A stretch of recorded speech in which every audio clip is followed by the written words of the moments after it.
Hai semuanya, saya Yongki dan selamat datang di channel Magister Teknologi Informasi Akakom. Dan pada video kali ini kita akan belajar mengenai data pipeline. Di video kali ini saya menggunakan Apache Spark untuk menerapkan konsep data pipeline. Dalam video ini, tentu saya tidak akan membahas apa itu Spark dan dasar-dasarnya, karena video ini adalah video lanjutan dari video Spark series yang ada dalam channel ini. Oke, untuk mengetahui apa itu data pipeline, kita bisa masuk ke sebuah forum Quora. Data pipeline biasanya tidak lepas dari ETL. Dan kebetulan proses ini berdiskusi tentang perbedaan antara data pipeline dan ETL pipeline. Di forum ini, saya rasa kita akan mengetahui secara teori data pipeline oleh beberapa expert di bidang data analitik.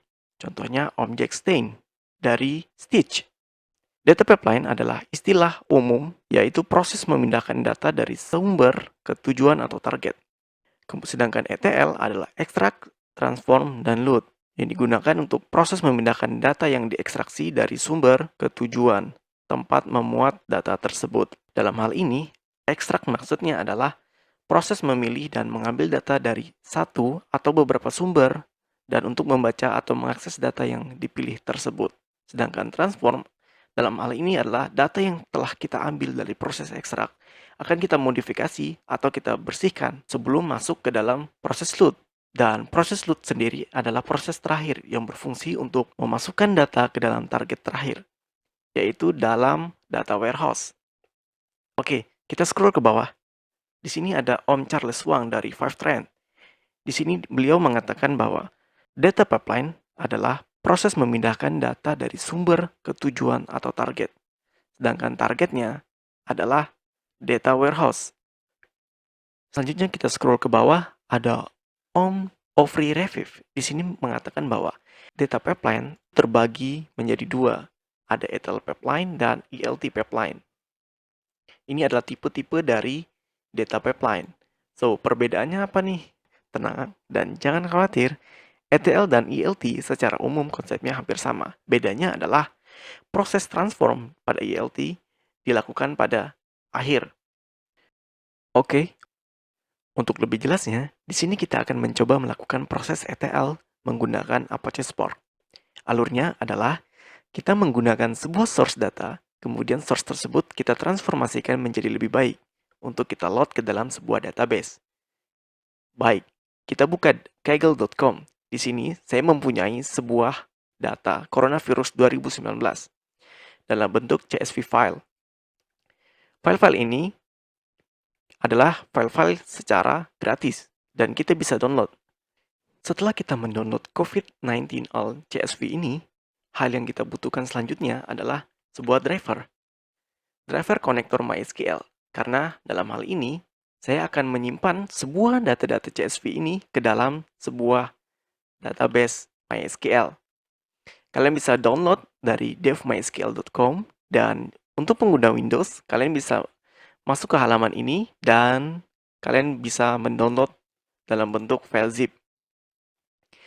Setelah kalian mendownload kedua file tersebut, kalian bisa melakukan ekstrak. Kemudian, di sini kita mendapat file COVID-19. Kita bisa membuka file tersebut. Kita lihat di sini ada sebuah file, dalamnya terdapat data-data COVID-19 dan beberapa negara-negara seperti China, kemudian Malaysia, Nepal, dan lain sebagainya. Data ini terdiri dari 185.000 record. Dan field-fieldnya ada country, provinsi, latitude, longitude, confirm, recover, date, dan date. Dan ini adalah masuk dalam proses ekstrak. Untuk melakukan proses transformasi menggunakan SQL nanti, hal yang kita butuhkan adalah kita merubah field-field ini karena agar mempermudah dalam query SQL. Kita bisa menghapus dan kita bersihkan menjadi lebih baik. Kurang lebih seperti ini, ada country, provinsi, latitude, longitude, confirm, recover, date, dan date. Kemudian kita save, kita kembali, Dan dalam MySQL Connector yang kita butuhkan adalah file jar dari Java. Kita bisa cut, kemudian kita paste di sini, dan sekalian file ini kita kopikan dan kita masukkan ke dalam folder yang kita butuhkan akan pembuatan data pipeline. Saya masukkan ke dalam folder Python Learn. Selanjutnya, kita bisa membuka text editor kita. Kalian bisa menggunakan text editor atau command prompt, atau juga bisa menggunakan notebook seperti Jupyter. Dalam hal ini, saya menggunakan PyCharm.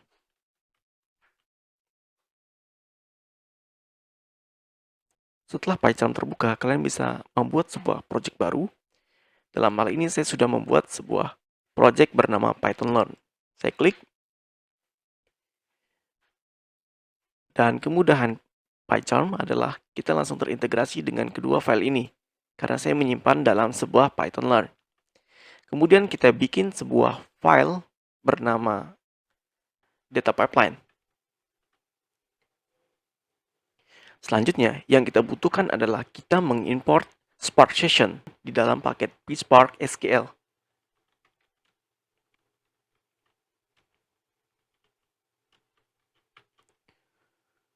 Setelah kita mengimport, hal yang kita lakukan adalah kita meng-create sebuah Spark Session.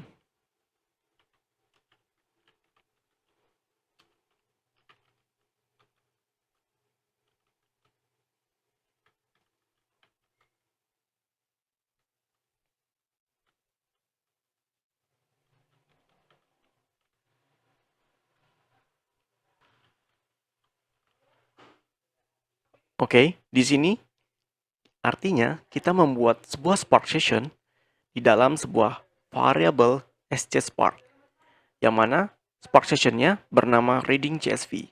Dan jika sudah ada Spark Session bernama reading CSV, maka kita akan get. Jika belum, maka akan kita create ulang. Kode ini akan saya rapikan untuk mempermudah pembacaan kode program kita.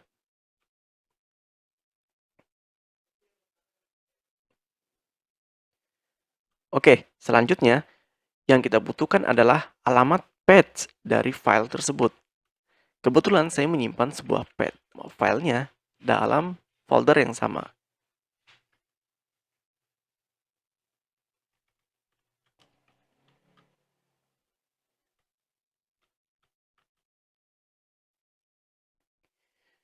Pastikan nama file path di sini sama dengan file path yang CSV tadi.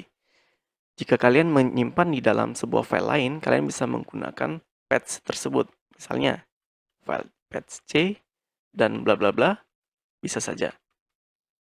Selanjutnya, kita akan membaca data CSV tadi. Kita simpan dalam sebuah variabel bernama data.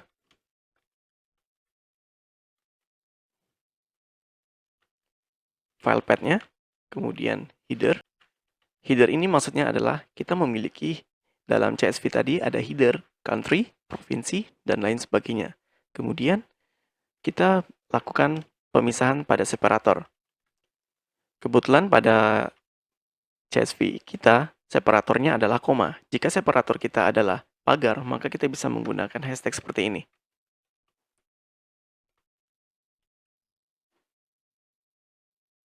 Selanjutnya, kita akan menyimpan data tersebut ke dalam temporary table.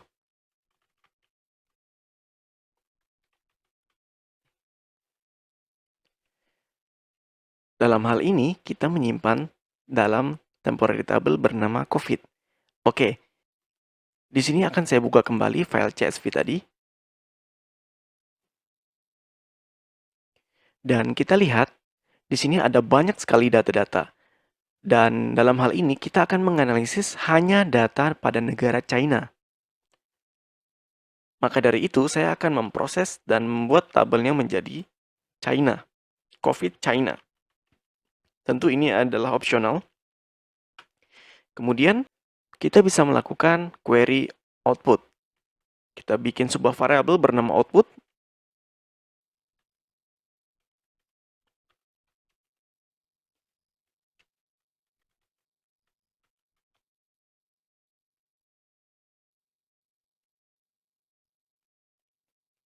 Oke, di sini kita sudah memiliki query untuk menampilkan file pada data CSV tadi.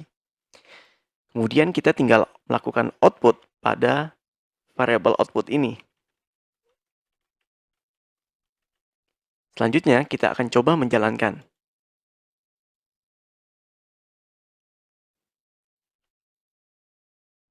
Oke, di sini sudah menampilkan datanya. Ada country, provinsi, latitude, longitude, confirm, dan sesuai dengan file Excel ini. Tentu datanya sudah menjadi lebih rapi karena menggunakan data frame. Namun kemudian di sini terdapat data Hong Kong, padahal kita hanya membutuhkan data-data dari negara China. Dan di sini ternyata di dalam confirm ada data-data null. Data-data ini tentu kita tidak butuhkan karena kita hanya mencari data-data yang terkena atau positif corona. Maka dari itu kita bisa menggunakan kondisional di dalam SQL.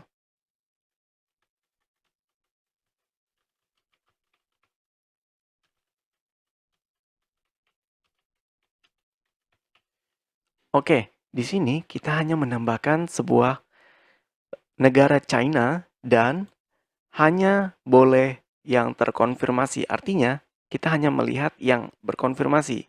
Dengan catatan jika tidak ada data positif, maka data tersebut tidak perlu kita tampilkan. Dan kita running kembali.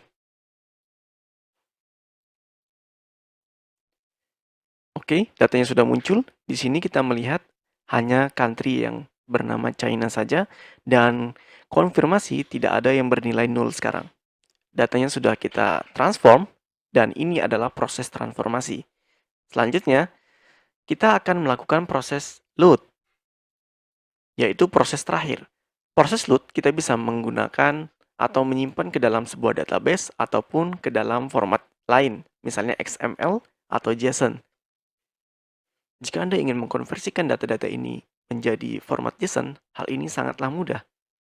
Anda bisa menambahkan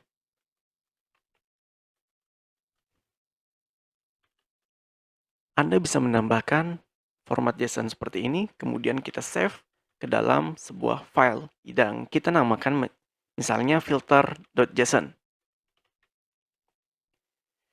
Selanjutnya, kita bisa run kembali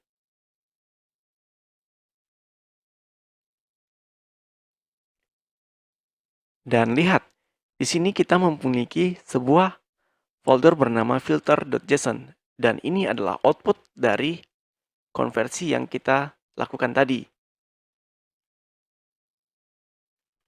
Kita bisa melihat file ini, contohnya. Ada banyak sekali file-file tersebut. Kita bisa kasih lihat, kita copy, kita untuk mengkonversi apakah JSON ini adalah JSON yang benar. Kita bisa cek menggunakan JSON formatter.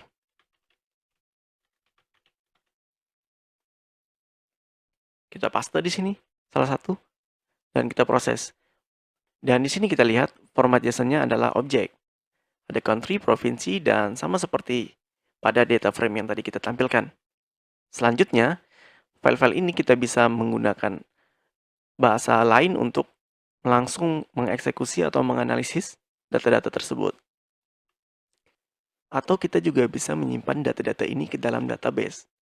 Caranya adalah tinggal kita tambahkan pada Spark Session, yaitu sebuah config yang menjurus kepada MySQL driver.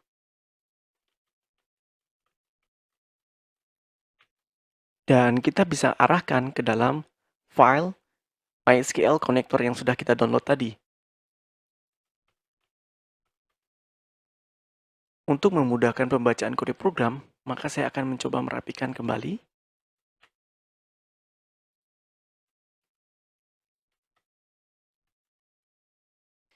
Dan setelah kita menambahkan config ini yang menjurus ke driver MySQL connector, kita membuat sebuah database bernama COVID. Anda bisa menggunakan Navigate, PHPMyAdmin, SQL Yoke, atau semacamnya.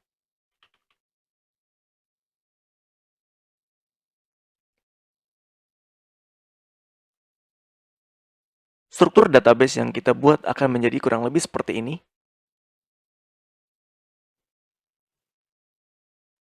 Saya membuat sebuah database bernama COVID dengan tabel bernama info. Di dalamnya ada ID, country, provinsi, latitude, longitude confirm, recover, date, dan date. Sama seperti data frame yang kita tampilkan tadi. Selanjutnya adalah tinggal kita koneksikan ke dalam database yang sudah kita buat tadi. Kita bisa hapus dan kita bisa koneksikan ke dalam database kita. Untuk mengkoneksikan ke dalam database, kita bisa menggunakan konektor JDBC. Selanjutnya, kita akan mengarahkan ke dalam database kita, yang mana database kita bernama COVID.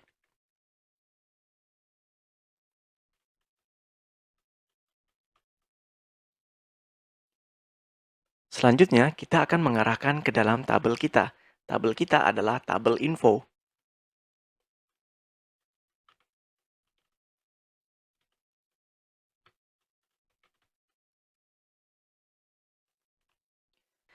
Setelah kita menambahkan tabel info, kita bisa menambahkan user dan password.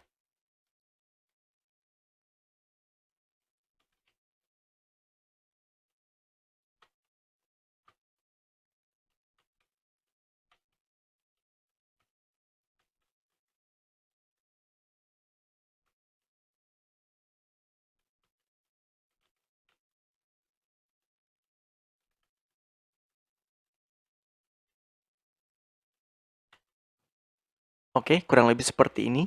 Saya akan mendeskripsikan kembali. Kita akan menggunakan konektor JDBC bernama MySQL ke arah database COVID. Kemudian kita menggunakan tabel bernama info dan user access untuk mengakses database kita adalah root. Dalam hal ini saya tidak menggunakan password dalam koneksi MySQL-nya sehingga saya kosongkan. Kemudian kita menggunakan mode append untuk menambahkan setiap transaksi atau ada data yang baru. Selanjutnya bisa kita run.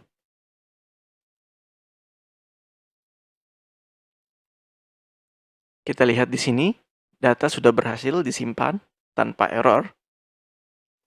Kita bisa mengecek ke dalam database kita tadi. Kita masuk ke dalam tabel, dan tara, data sudah kita dapatkan. Dan data yang kita dapatkan adalah data yang sudah bersih, yaitu hanya data Cina. Kemudian yang terkonfirmasi semua, tidak ada data-data yang kosong. Dan ini adalah proses load. Selanjutnya, data-data tadi bisa kita analitik, misalnya menggunakan Power BI dan lain sebagainya. Di sini kita bisa melakukan analitik simple, misalnya seperti kita menampilkan berapa jumlah data yang kita dapatkan.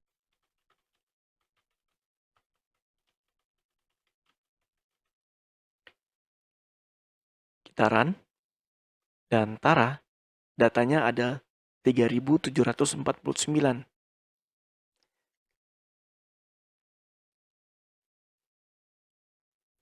Atau menggunakan query lainnya seperti daerah mana yang positifnya paling banyak.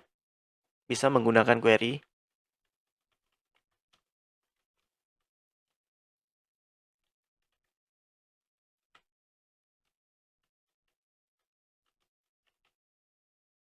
kita run, dan yang terbesar adalah Provinsi Hubei pada negara Cina.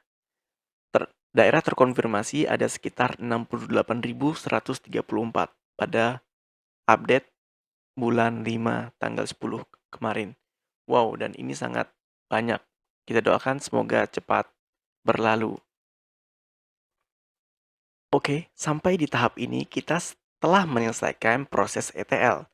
Dan bagaimana proses ELT? Proses ELT sebenarnya sama. Bedanya adalah proses ELT transfernya dilakukan setelah data masuk ke dalam database. Sehingga saya simpulkan bahwa ETL dan ELT memiliki kekurangan dan kelebihan masing-masingnya. Pada ETL, di sini data yang kita terima di dalam database adalah data yang benar-benar relevan.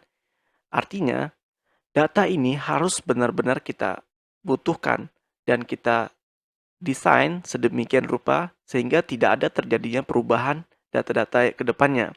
Sedangkan pada ELT, cocok untuk di kemudian hari apabila kebutuhan data-datanya berubah. Dan data pipeline adalah istilah umum dari kedua subset ini, yang mana prosesnya adalah memindahkan data-data dari sumber sampai ke tujuan. Prosesnya bisa menggunakan streaming data ataupun batch yang telah terjadwalkan. Oke, sekian video dari saya. See you in the next video.